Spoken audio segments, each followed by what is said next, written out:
The paper I am presenting here today is titled By the Men, for the Women, Lack of Representative Voices in Laws Impacting Women.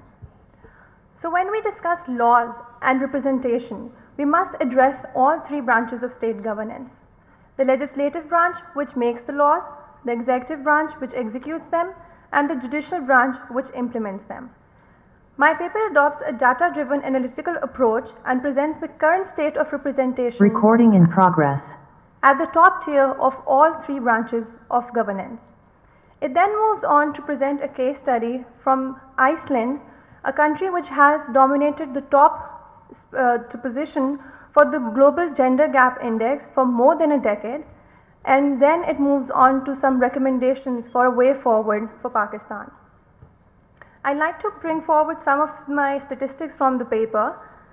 Pakistan has a population of 49% female population, but the representation present at the top tiers of the governance structure of Pakistan is very dissimilar. For the legislative branch, we have 20% female representation, whereas at the executive branch we have only 11%, and at the judicial branch, excluding the Supreme Court where we don't have a female judge till date, from all the high courts we have a mere 5% representation. Probably because of these reasons, Pakistan ranks 153rd out of 156 countries in the Global Gender Gap Report of 2021, better from only Iraq, Yemen and Afghanistan. Moving on, the case study that I have provided in my paper from Iceland, a country which has a which is very small compared to Pakistan and a smaller population as well, but it is a very good case study because it has a similar governance structure as Pakistan. It has a similar population division as well. It has a 50% female population, but the representation in the top tier of governance is much better. Iceland has 38% female representation in the legislative branch, 46.5% for the executive branch, and 53% for the judicial branch.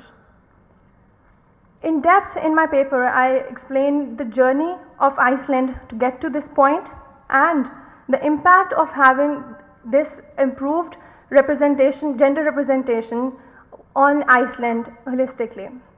One of the best things about Iceland's progressive approach towards gender parity is that they have a special ministry of gender equality, which has a targeted approach in ensuring a structure which promotes gender balance in the country and works towards improving gender representation.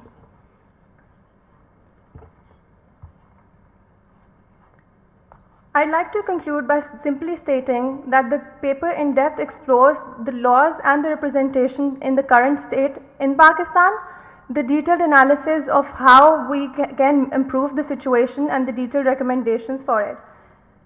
But I personally feel that it is about time that we as a state move on from asking women to do more and start doing more for women. Thank you.